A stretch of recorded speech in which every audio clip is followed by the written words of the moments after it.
नमस्कार, मैं रोशन हूँ। आपका स्वागत है। मित्रों, आज राजनीति की खबरें ज़्यादा हैं क्योंकि आज कई तरीके की राजनीति हुई है और उन सबसे ऊपर राम मंदिर को लेकर बड़ी राजनीति हुई है।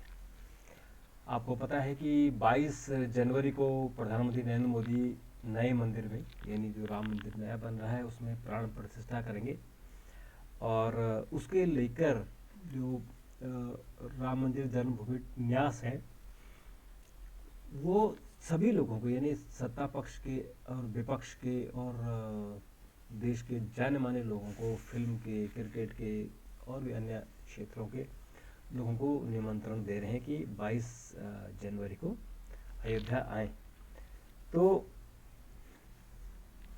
उसमें स्वाभाविक सी बात है कि प्रधानमंत्री ने स्वीकार किया गया कि प्रधानमंत्री को उसको उद्घाटन करना है, लेकिन उसमें ट्रस्ट वालों ने निमंत्रण सोनिया गांधी को भी भेजा है, राहुल गांधी को भी, प्रियंका गांधी को भी और मल्लिकार्जुन खड़गे को और सीताराम येचुरी और ऐसे सभी लीडर को भेजा है। तो ये जो राम मंदिर का इतना बड़ा आंदोलन है, जैसे बीजेपी ने स्पष्ट कर दिया कि 2024 का चुनाव होगा वो राम मंदिर के इर्द गिर्द होगा, तो उन्होंने इसमें विपक्ष को फंसा दिया है। विपक्ष को कहा कि आप भी आओ, और प्रधानमंत्री के फंक्शन में विपक्ष कैसे जाएगा? अगर वो नहीं जाता है तो फिर बीजेपी वाले प्रचार प्रसार करेंगे कि ये राम मंदिर के उद्घाटन में नहीं आए, ये हिंदू विरोधी है।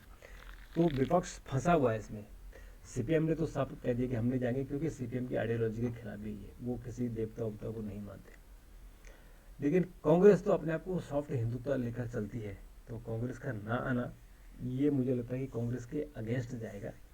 हालांकि लॉजिकली उनको नहीं जाना चाहिए, इसलिए कि वो सरकारी फंक्शन में और सरकारी फंक्शन में नहीं है, वो एक ट्रस्ट का फंक्शन है जिसमें प्रधानमंत्री को बुलाया गया है। तो एक पॉलिटिकल पार्टी के प्रोग्राम को दूसरा पॉलिटिकल पार्टी उसमें शामिल नहीं होता, लेकिन प्रधानमंत्री ने सबको फंसा के रखते हैं। ऐसा स्थिति खड़ी कर देते हैं कि दूसरा जो अपोजिट जो आदमी है वो फंस जाता है कि अब हाँ बोले या ना बोले। इसमें कांग्रेस फंस गई है क्योंकि वो सॉफ्ट हिंदुत्व को लेकर चलती है। कांग्रेस ने ये भी कहा कि गेट तो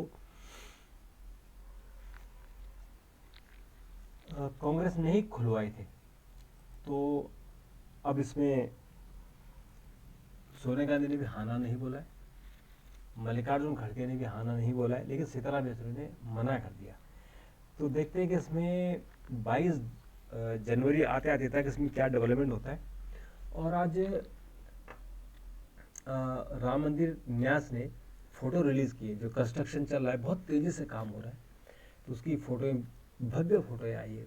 राम मंदिर का जो प्रथम तल है वो बनकर तैयार है, हालांकि उस पर फाइनल टच नहीं हुआ है, और फाइनल टच लगता है कि जो उद्घाटन होगा उसके बाद ही फाइनल टच हो पाएगा, उससे पहले तो होगा नहीं। जिस तरह से वहाँ अभी सब कुछ बिखरा हुआ है, बड़े बड़े पत्थर बिखरे हुए, क्रेन लगी हुई है, तो अभी ग्राउंड फ्लोर भी ठीक से नहीं हुआ है। तो फोटो रिलीज हुई है, उन फोटो को देख के बहुत तसल्ली हुई है कि राम मंदिर ठीक से बन रहा है, जैसे प्लानिंग से और समय के हिसाब से भी, क्योंकि 2024 से पहले प्रधानमंत्री को इसका उद्घाटन करना था, क्योंकि चुनाव है 2024 में, और जो ये आरएसएस बीजेपी का एजेंडा था, और ये इस एजेंडे को आप समझिए कि कम से कम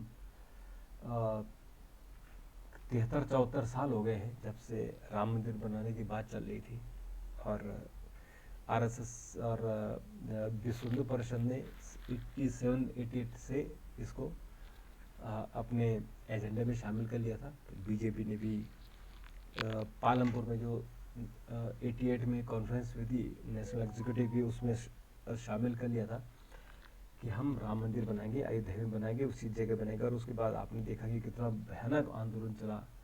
लाल कृष्ण आडवाणी ने रथ यात्रा की, और उस रथ यात्रा को लेकर 92 में अयोध्या पहुंचे थे, और 6 दिसंबर को कार सेवक है उन्होंने जो विवादित ढांचा था जो मंदिर के ऊपर होना था उसको ढहा दिया।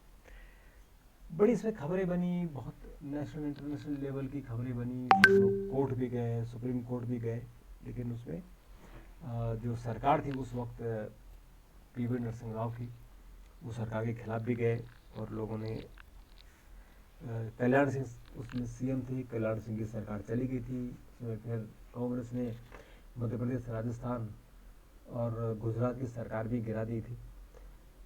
तो इस तरह से ये बड़ा एक राजनीतिक मामला रहा, लेकिन अब क्लियर हो गया है। राम मंदिर, सुप्रीम कोर्ट के आदेश के बाद राम मंदिर बनना शुरू हुआ और अब वहाँ निर्माण कार्य अंतिम चरण में है। 22 जनवरी को प्रधानमंत्री जाएंगे और अभी 2 दिन पहले यानी 22 और 23 को बीजेपी की पदाधिकारियों की बैठक हुई थी। उसमें प्रधानमंत्री और गृह मंत्री ने स्पष्ट तौर पर कहा कि 414 सीटों से अधिक सीटें लेनी है और 51% से अधिक वोट लेनी है। तो इसलिए वो इमोशनल कार्ड खेलना चाहते हैं और राम मंदिर को लेकर बीजेपी ने पूरी तैयारी की हुई है। बुकलेट लेके जाएंगे, गांव-गांव बुकलेट बेचेंगे राम मंदिर आंदोलन को लेकर और मंदिरों में भजन संध्या की जाएगी, लाइटिंग की जाएगी। जैसे दिवाली मनाते हैं ऐसे जब राम मंदिर का उद्घाटन होगा तो 21 दिसंबर को सारे देश में दिवाली मनाई जाएगी और 22 को फिर उद्घाटन होगा। तो उस दिन भी मंदिरों में घंटे घड़ियाल बजेंगे और लोगों के लिए लाइव टेलीकास्ट की व्यवस्था की गई। तो बीजेपी आरएसएस ने बहुत बड़ा इसमें इंतज़ाम किया है। तो उस इंतज़ाम के लिए तमाम तरह की चीज़ें हो रही हैं। जो स्टेट यूनिट है बीजेपी की, वो सब इस पर दिन रात लगे हुए हैं। तो उद्घाटन होगा, भव्य उद्घाटन होगा, जिसमें देश विदेश के लोगों को बुलाया जा रहा है। अपने देश के तो जितने महान हस्तियाँ हैं उनको बुला के, विदेशों से भी हस्तियों को बुलाया जा रहा है और अमेरिका से बुलाया जा रहा है, पाकिस्तान से भी कोई आएगा। और इसी तरह से जो हमारे जो क्रिश्चियन लोग हैं वो लोग, मतलब आज भी मैं वीडियो देख रहा था कि एक यंग लड़की जो बम्बई से पैदल चल पड़ी कि मुझे राम मंदिर के दर्शन करने। तो इस तरह से ये जो मामला है, ये राम मंदिर, ये कोई हिंदू का मामला नहीं है, देश की एकता का मामला है, देश की अखंडता का प्रतीक है। तो इसमें सभी धर्मों के लोग इसमें जा रहे हैं।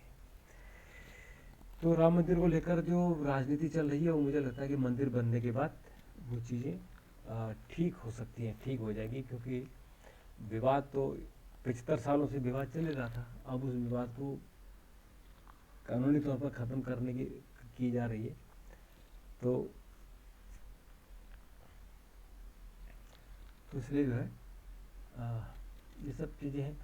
मित्रों, आज एक और इशू है कि जो सीताराम इशू तो नहीं जाएंगे, उसमें येचुरी ने राम और रामत्व की ओर लौटने की आह्वान किया था कि जैसे जो सीपीएम की ऑफिस मीटिंग चल रही थी, लेकिन इधर से कुछ लोग चले गए बीजेपी की तरफ से उनका कार्ड देने के लिए, तो उन्होंने लेने से एक्सेप्ट नहीं किया और कहते हैं हम बाद में इसको एक्सेप्ट करेंगे। तो मित्रों, ये बहुत बड़ा आंदोलन होगा, बहुत बड़ा चीज़ें चल रही हैं। इसके साथ ही जो एक और चीज़ है कि जो बीजेपी सरकार यानी प्रधानमंत्री मोदी का अधिकतम प्रचार करने के लिए जगह जगह सेल्फी पॉइंट बनाए जा रहे हैं। सेना ने बनाया, दूसरे मंत्रालयों ने बनाया, अब रेल मंत्रालय को कहा गया कि आप रेलवे स्टेशनों पर सेल्फी पॉइंट बनाओ जहाँ लोग सेल्फी करें, अपनी फ़ोटो खींच सकें और उसको फिर अपलोड करें। तो ये लोगों को जोड़ने का एक बहुत बड़ा तरीका है। तो मित्रों, आज के लिए इतना ही। कल फिर आपसे मुलाकात होगी, तब तक के लिए नमस्कार, थैंक यू, धन्यवाद।